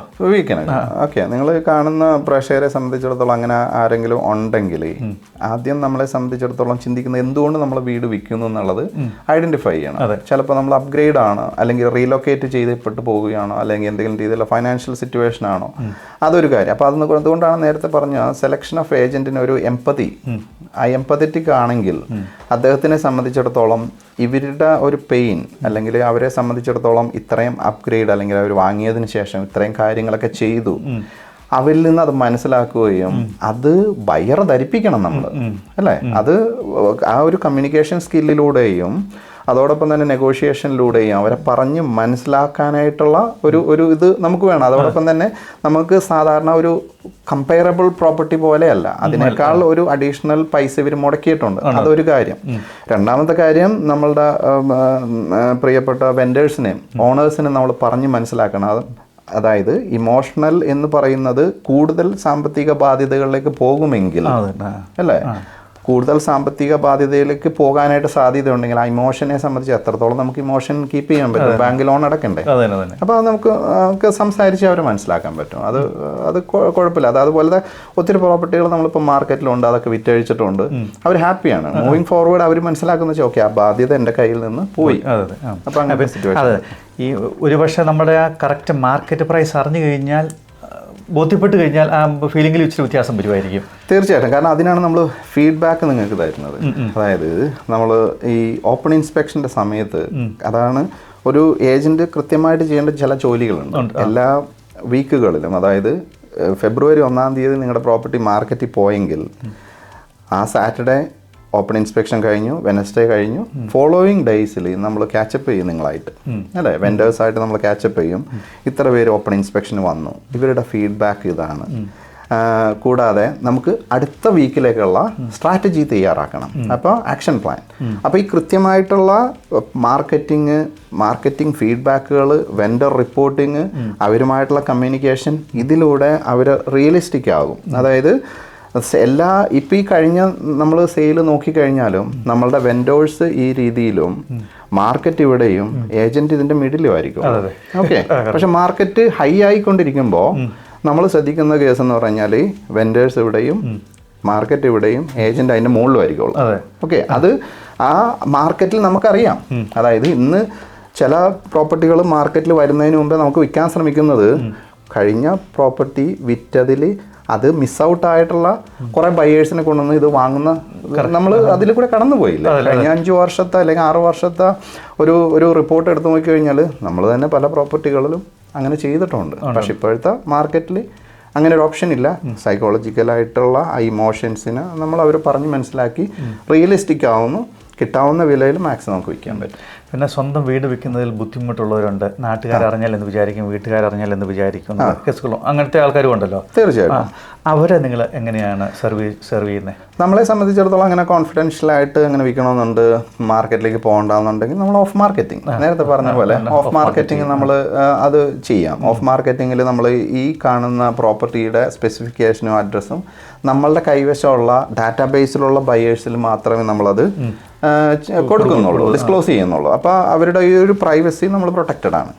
അപ്പോൾ അവർക്ക് മാക്സിമം അവരുടെ പ്രൈസ് കിട്ടാനുള്ള സാധ്യതയുണ്ടോ? അതോ അതായത് നമ്മളെ സംബന്ധിച്ചിടത്തോളം ചിന്തിക്കേണ്ട അതെന്ന് വെച്ച് കഴിഞ്ഞാൽ നമുക്ക് ഒരു മാർക്കറ്റിൽ ഇരിക്കുന്ന ഒരു പ്രോഡക്റ്റിന് കിട്ടുന്ന പ്രൈസിങ്ങും ഓഫ് മാർക്കറ്റിലിരിക്കുന്ന ഒരു പ്രോപ്പർട്ടിക്ക് കിട്ടുന്ന പ്രൈസിങ്ങും കുറച്ച് വ്യത്യാസം ഉണ്ടാവും. അതിന് കാരണം എന്ന് വെച്ച് കഴിഞ്ഞാൽ മാർക്കറ്റിലിരിക്കുന്ന ഒരു പ്രോപ്പർട്ടിക്ക് ബയേഴ്സിൻ്റെ കോമ്പറ്റീഷൻ അവിടെ കാണാൻ പറ്റും. ഡിമാൻഡ് എന്ന് വേണമെങ്കിൽ പറയാം. പക്ഷേ ഈ ഓഫ് മാർക്കറ്റിൽ കിടക്കുന്ന പ്രോപ്പർട്ടി എന്ന് പറഞ്ഞാൽ നമ്മളെ സംബന്ധിച്ചിടത്തോളം അവർക്കൊരു കോമ്പറ്റീഷൻ ക്രിയേറ്റ് ചെയ്യാൻ പറ്റണില്ല. പക്ഷേ നമ്മൾ കോൺഫിഡൻഷ്യാലിറ്റി അവിടെ ഇമ്പോർട്ടൻ്റ് ആണ്. അപ്പോൾ നമുക്ക് ഏത് വേണമെന്നുള്ള ഓപ്ഷൻ അവർക്ക് കൊടുക്കാം. കാരണം ഒരുപാട് ആൾക്കാർ ഓഫ് മാർക്കറ്റിലിട്ട് വിൽക്കാൻ താല്പര്യപ്പെടുന്നവരുണ്ട്. തീർച്ചയായിട്ടും നമുക്ക് ഒരുപാട് നടക്കുന്നുണ്ട് അല്ലേ. പിന്നെ നിങ്ങളെ സംബന്ധിച്ചിടത്തോളം ഇതാണ് എൻ്റെ റിസർവ് പ്രൈസ്, ഇതിൽ ഏതെങ്കിലും ഒരു ബയേഴ്സ് നമുക്ക് ഓഫ് മാർക്കറ്റിൽ കിട്ടുമെങ്കിൽ കൊടുക്കാട്ടോ എന്ന് പറഞ്ഞിട്ടുണ്ടെങ്കിൽ നമ്മൾ അന്നേരം തുടങ്ങി ഓഫ് മാർക്കറ്റിംഗ് ക്യാമ്പയിൻ ആരംഭിക്കാൻ ശ്രമിക്കും. അതിന് $0 കോസ്റ്റേ ഉള്ളൂ ആണല്ലേ. പിന്നെ അപ്പോൾ അവർക്ക് അഡ്വർടൈസ്മെന്റും വരുന്നില്ല. അഡ്വർടൈസ്മെന്റ് ഇല്ല. ഓപ്ഷൻ നിങ്ങൾ തന്നെയാണ് ചെയ്യുന്നത്? ഓപ്ഷൻ നമുക്ക് ഒത്തിരി ഓപ്ഷൻസ് ഉണ്ട്. നമ്മളെ സംബന്ധിച്ചിടത്തോളം നമ്മളുടെ CEO മാർക്ക് മോറിസൺ നമുക്ക് സാധാരണ രീതിയിൽ ഓപ്ഷൻ അറ്റൻഡ് ചെയ്യാം, അല്ലെങ്കിൽ ഓപ്ഷനിയേഴ്സിന് നമുക്ക് ഇൻവൈറ്റ് ചെയ്യാം. കൂടാതെ നമ്മളുടെ ഓപ്ഷൻസ് ഞങ്ങൾക്ക് തന്നെ ചെയ്യാം. നമ്മളതിനുള്ള ട്രെയിനിങ്ങും അതോടൊപ്പം തന്നെ അതിനുള്ള ക്വാളിഫിക്കേഷൻ നമുക്കുണ്ട്. അപ്പോൾ അതിനേക്കാൾ ഉപരി ഇത് ഓപ്ഷൻസ് ആണ്, നമുക്ക് വെൻഡേഴ്സിന് നമ്മൾ കൊടുക്കുന്ന ഓപ്ഷൻസ് ആണ്. ഇത്രയും പേര് നമുക്ക് ഓപ്ഷനിയർ അവൈലബിൾ ആണ്, അതിന് പ്രത്യേക ഫീസുകളും ഉണ്ട്. അപ്പോൾ $600 മുതൽ $1000 വരെ ഓരോ ഓപ്ഷനിയേഴ്സും അവരുടെ ഫീസ് ഈടാക്കാം. അവരുടെ അവൈലബിലിറ്റി നമ്മൾ നേരത്തെ തന്നെ ലോക്ക് ചെയ്യണം. ഇതാണ് ഓപ്ഷനിയറിന്റെ ഫീസുകൾ. ടോപ്പ് ഓഫ് സാധാരണ റിയൽ എസ്റ്റേറ്റ് ഏജന്റ് ചാർജ് ചെയ്യുന്നതിന് മുകളിലുള്ള പ്രൈസ് ആണല്ലേ ഈ $1000? അതെ. അപ്പം നമ്മൾ നേരത്തെ പുറത്തുനിന്ന് എടുക്കുന്ന ആളെ നമ്മൾ പുറത്തുനിന്ന് എടുക്കാൻ നമുക്ക് ഇൻ ഹൗസ് ഉണ്ട്. എല്ലാവർക്കും അന്ന് അറ്റൻഡ് ചെയ്യുന്നതിന് അവർക്ക് ചിലവുണ്ട്. നമുക്കിപ്പോൾ ഈ ഓഫീസിൽ തന്നെ നമ്മുടെ മറ്റുള്ള ഡയറക്ടേഴ്സ് ഉണ്ട്, അവരെല്ലാവരും ഓപ്ഷൻ ചെയ്യാനായിട്ട് ട്രെയിനിങ് എടുത്ത ആൾക്കാർ. പ്രോപ്പർട്ടി മാനേജ്മെന്റ് ചെയ്യാറുണ്ടോ? നമ്മൾ പ്രോപ്പർട്ടി മാനേജ്മെന്റ് ഉണ്ട്. നമ്മളെ സംബന്ധിച്ചിടത്തോളം ഫാസ്റ്റ് ഗ്രോയിങ് ആയിട്ടുള്ള ഒരു പ്രോപ്പർട്ടി മാനേജ്മെന്റ് ആണ് ഇപ്പോൾ നമ്മൾ ചെയ്തുകൊണ്ടിരിക്കുന്നത്. നമ്മൾ ഏകദേശം 200-ൽ പരം പ്രോപ്പർട്ടികൾ ഇപ്പോൾ മാനേജ്മെൻറ്റ് നടത്തിക്കൊണ്ട് കഴിഞ്ഞ 14 മാസമായിട്ട്. നമ്മൾ പ്രോപ്പർട്ടി മാനേജ്മെൻറ്റിനുള്ള ഒരു പ്രത്യേകത, അതിന് ആക്റ്റീവ് കമ്മ്യൂണിക്കേഷൻ വളരെ ഇമ്പോർട്ടൻ്റ് ആണ്. അപ്പോൾ ഇത്രയൊക്കെയാണ് നമുക്ക് പറയാനുള്ളത്. പ്രോപ്പർട്ടി വിൽക്കുമ്പം നമ്മുടെ പ്രോപ്പർട്ടിയുടെ മാക്സിമം പ്രൈസ് എങ്ങനെ കിട്ടും എന്നതിനെക്കുറിച്ചാണ് ഇപ്പോൾ ആൻ്റണി പറഞ്ഞത്. അപ്പോൾ നിങ്ങൾക്ക് എൻ്റെ ചെറിയ ടിപ്പുകളാണ്, പക്ഷേ അത് വളരെ ഇമ്പോർട്ടൻ്റ് ആയിട്ടുള്ള ടിപ്പുകളാണ്. നമ്മൾ നോക്കുമ്പോൾ വലിയ കാര്യമില്ലെന്ന് തോന്നും. അതിനകത്ത് പ്രധാനമായിട്ടുള്ളത് നമ്മൾ വളരെ നല്ല പ്രസൻറ്റബിൾ ആയിരിക്കണം. വളരെ അതിൻ്റെ ആക്ച്വൽ പ്രൈസ് എന്ത് മാത്രമാണെന്ന് നമ്മൾ ആദ്യം മനസ്സിലാക്കണം. പിന്നെ അതുമായിട്ടുള്ള ലീഗൽ കാര്യങ്ങളൊക്കെ നമ്മൾ കുറച്ചൊക്കെ അറിഞ്ഞിരിക്കണം. ഒരുപാടെന്ന് പറയണ്ട, പക്ഷേ റിയൽ എസ്റ്റേറ്റ് ഏജൻസിമാരെ നമ്മളെ ഹെൽപ്പ് ചെയ്യും എങ്ങനെയാണത് ചെയ്യേണ്ടത് എന്നതിനെക്കുറിച്ച്. പ്രീ ബിൽഡിംഗ് പെറ്റ്സ് ഇൻസ്പെക്ഷൻ ഒന്ന് ചെയ്യുന്നത് നല്ലതാണ്. ഇത്തിരി പഴയ വീടൊക്കെ ആണെങ്കിൽ ഇങ്ങനെയുള്ള കാര്യങ്ങളൊക്കെയാണ് പ്രധാനമായിട്ട് നമുക്ക് ശ്രദ്ധിക്കാനുള്ളത്. ഇനി അതിനൂടെ എന്തെങ്കിലും ആഡ് ചെയ്യാനോ? ഒരു ലാസ്റ്റ് കാര്യങ്ങൾ നമ്മൾ നേരത്തെ പറഞ്ഞ പോലെ ഈ പ്രോപ്പർട്ടി, അതായത് ഇൻവെസ്റ്റ്മെൻറ്റ് പ്രോപ്പർട്ടികൾ വിൽക്കാനായിട്ട് നമ്മൾ പ്ലാൻ ചെയ്യുകയാണെങ്കിൽ ആ പ്രോപ്പർട്ടികൾ കൃത്യമായ സ്ഥലത്ത് കൊണ്ടുവന്ന് അത് മാനേജ്മെൻറ്റ് ചെയ്യപ്പെടേണ്ടത് അത്യാവശ്യമാണ്. എന്ന് പറയുന്ന ഒരു പ്രോപ്പർട്ടി മാനേജർ അദ്ദേഹത്തിനല്ല നിങ്ങൾ അതോറിറ്റി കൊടുക്കുന്നത്, B എന്ന് പറയുന്ന ഒരു ബ്രാൻഡിനാണ് കൊടുക്കുന്നതെങ്കിൽ എയുടെ കയ്യിലിരിക്കുന്ന ഈ പ്രോപ്പർട്ടി Bക്ക് ഇത് സെയിൽ നടത്തുന്നതിന് കുറച്ച് ലിമിറ്റേഷൻസ് ഉണ്ട്. അപ്പോൾ അത് ഇപ്പുറത്തേക്ക് നിങ്ങൾ മാറ്റിയിട്ട് അവിടെ കൊണ്ടുവന്ന് പാർക്ക് ചെയ്തിടുകയും ആ ഏജൻറ്റിന് ടെനൻ്റായിട്ട് റിലേഷൻഷിപ്പ് ബിൽഡപ്പ് ചെയ്യുകയും അതനുസരിച്ചിട്ട് പ്ലാൻ ചെയ്തിട്ട് വിൽക്കുന്നതാണ് ഏറ്റവും പ്രധാനപ്പെട്ട എളുപ്പം. ആൻ്റണി വർഗീസ് അവർ ഏജൻസി HQ എന്ന് പറഞ്ഞ ഒരു പ്രസ്ഥാനം ഇവിടെ നടത്തുന്നുണ്ട്, റിയൽ എസ്റ്റേറ്റ് ഏജൻറ്റ്. അവർ വളരെ നന്നായിട്ട്, വളരെ എനർജറ്റിക്കും വളരെ നല്ലൊരു നല്ലൊരു പാഷനുള്ള ഒരാളാണ് കേട്ടോ. എനിക്ക് തോന്നുന്നു സംസാരത്തിൽ നമുക്ക് മനസ്സിലാവില്ല. അപ്പോൾ നിങ്ങൾക്ക് കേട്ടപ്പോൾ മനസ്സിലായി കാണണം എന്തുമാത്രം നന്നായിട്ട് പാഷനോട് കൂടിയാണ് അദ്ദേഹം ചെയ്യുന്നതെന്ന്. മെയിനായിട്ടും ഓൾ ഓവർ വിക്ടോറിയ എന്ന് വേണം പറയാം ഇവർ ചെയ്യും, അല്ലെങ്കിൽ കൂടുതലായിട്ടും വെസ്റ്റ് ഏരിയയിലാണ് ഇവർ ചെയ്യുന്നത്. പിന്നെ നമ്മുടെ സൗത്ത് ഈസ്റ്റിൽ ജിനോയും പിന്നെ ബ്ലസ്ഡ്, ഇവർ രണ്ടുപേരും കൂടിയാണ് നമ്മുടെ ക്രാൻബേൺ വെസ്റ്റ്, സൗത്ത്, അതുപോലെ ക്ലൈഡ് നോർത്ത്, പാക്കനം, ഓഫീസർ, ഈ ഏരിയകൾ മുഴുവൻ, ഡാൻഡിനോങ്, ഫ്രാങ്ക്ഷൻ വരെ കവർ ചെയ്യുമോ? ഫ്രാക്ഷൻ കവർ ചെയ്യുന്നുണ്ട്. ഈ ഏരിയ മുഴുവൻ അവർ നന്നായിട്ട് കവർ ചെയ്യുന്നുണ്ട്. അപ്പോൾ ഇവരെ ഒന്ന് വിളിച്ച് ഇവരെ നമ്പർ നമ്മുടെ വീഡിയോ കൊടുക്കുക. ഇവരെ ഒന്ന് വിളിച്ച് ജസ്റ്റ് അപ്രൈസിൽ എടുക്കുക, ഇവരുമായിട്ടൊന്ന് സംസാരിക്കുക വിൽക്കുന്നതിന് മുമ്പ്. അപ്പം ഇവർക്ക് വേണ്ട അഡ്വൈസുകളൊക്കെ നിങ്ങൾക്ക് തരാനായിട്ട് സാധിക്കും. അത് തീർച്ചയായിട്ടും നിങ്ങൾക്ക് നിങ്ങളുടെ വീടിൻ്റെ പ്രൈസ് കിട്ടാനായിട്ട് വളരെയധികം ഉപകാരപ്പെടും. പിന്നെ എന്തെങ്കിലും അടിക്കണം പറഞ്ഞു. സോറി, ഒരു കാര്യം കൂടി പറയാനുള്ളതെന്ന് വെച്ച് കഴിഞ്ഞാൽ നമ്മൾ ഏജൻസി HQ എന്ന് പറയുന്ന ഒരു നാഷണൽ ബ്രാൻഡാണ്. ഈ നാഷണൽ ബ്രാൻഡിൻ്റെ മെൽബൺ ഫ്രാഞ്ചൈസിയാണ് നമ്മൾ. അപ്പോൾ നമുക്ക് ഒരു വളരെ വലിയൊരു ടീം ഓൾ ഓവർ ഓസ്ട്രേലിയ ഉണ്ട്. അത് കൂടാതെ തന്നെ നമ്മളുടെ ഈ കാണുന്ന ഈ ഓഫീസുമായി ബന്ധപ്പെട്ട് നമുക്ക് ഒരു 10-12 സ്റ്റാഫുകൾ തന്നെയുണ്ട്. ഇപ്പം നമ്മൾ കയറി വരുമ്പോൾ തന്നെ നമ്മൾ കണ്ടിട്ടുണ്ട് സായി, ദീപക്, പ്രഭാകർ, ഇവരെല്ലാവരും ഇതുമായി ബന്ധപ്പെട്ട് ബാക്കപ്പ് ടീമുണ്ട്. കൂടാതെ തന്നെ ഏജൻസ് നിതിൻ, കൃപ, കൂടാതെ മണി, ഒത്തിരി പേര് ബാക്ക്ഗ്രൗണ്ടിൽ വർക്ക് ചെയ്യുന്നുണ്ട്. നമുക്ക് നമ്മുടെ ഭാഷ സംസാരിക്കുന്ന ആൾക്കാരാണ് ഇവരൊക്കെ. അപ്പോൾ അവരുടെ കമ്മ്യൂണിക്കേഷൻ വളരെ എളുപ്പമാണ്. പലപ്പോഴും ഈ റിയൽ എസ്റ്റേറ്റിലുള്ള പ്രത്യേകിച്ച് സൈൻ ചെയ്യുമ്പോൾ അകത്തുള്ള കോൺട്രാക്റ്റുള്ള കാര്യങ്ങൾ പലപ്പോഴും നമുക്ക് മനസ്സിലാവില്ല. ഒരു സ്റ്റാൻഡേർഡ് എന്ന് പറയുന്നത് 3 മാസമാണെന്ന് തോന്നുന്നു അല്ലേ സൈൻ ചെയ്യുന്നത്. അതായത് നമ്മൾ ഒരു ഏജന്റിനെ വിളിച്ചിട്ട് സൈൻ ചെയ്യാൻ നേരത്ത് നമ്മൾ അവരെ വിശ്വസിച്ചിട്ടാണ് പ്രോപ്പർട്ടി കൊടുക്കുന്നത്. പക്ഷേ അതിൻ്റെ അകത്ത് നമുക്ക് എക്സ്പ്ലെയിൻ ചെയ്ത് കിട്ടിക്കഴിഞ്ഞാൽ വളരെ ഇവർക്ക് അറിയാവുന്ന രീതിയിൽ നമുക്ക് എക്സ്പ്ലെയിൻ ചെയ്ത് കൊടുക്കാൻ പറ്റും. കമ്മ്യൂണിക്കേഷൻ വളരെ എളുപ്പമാകും. ബയേഴ്സുമായിട്ടുള്ള ആക്റ്റീവ് ആയിട്ടുള്ള കമ്മ്യൂണിക്കേഷൻ ഉണ്ടാവും. നേരത്തെ ചോദിച്ചത് 90 ഡേയ്സ് അല്ല, അത് 120 ഡേയ്സ് ആണ് അതോറിറ്റി നമ്മൾ കൊടുക്കുന്നത്. അപ്പോൾ 4 മാസം ഒരാളിലേക്ക് നമ്മൾ ബ്ലോക്ക്ഡ്. അത് തന്നെ. കാരണം അത് അവർ വർക്ക് ചെയ്ത് കേട്ടോ അതിൻ്റെ പിന്നിൽ ഒരുപാട്.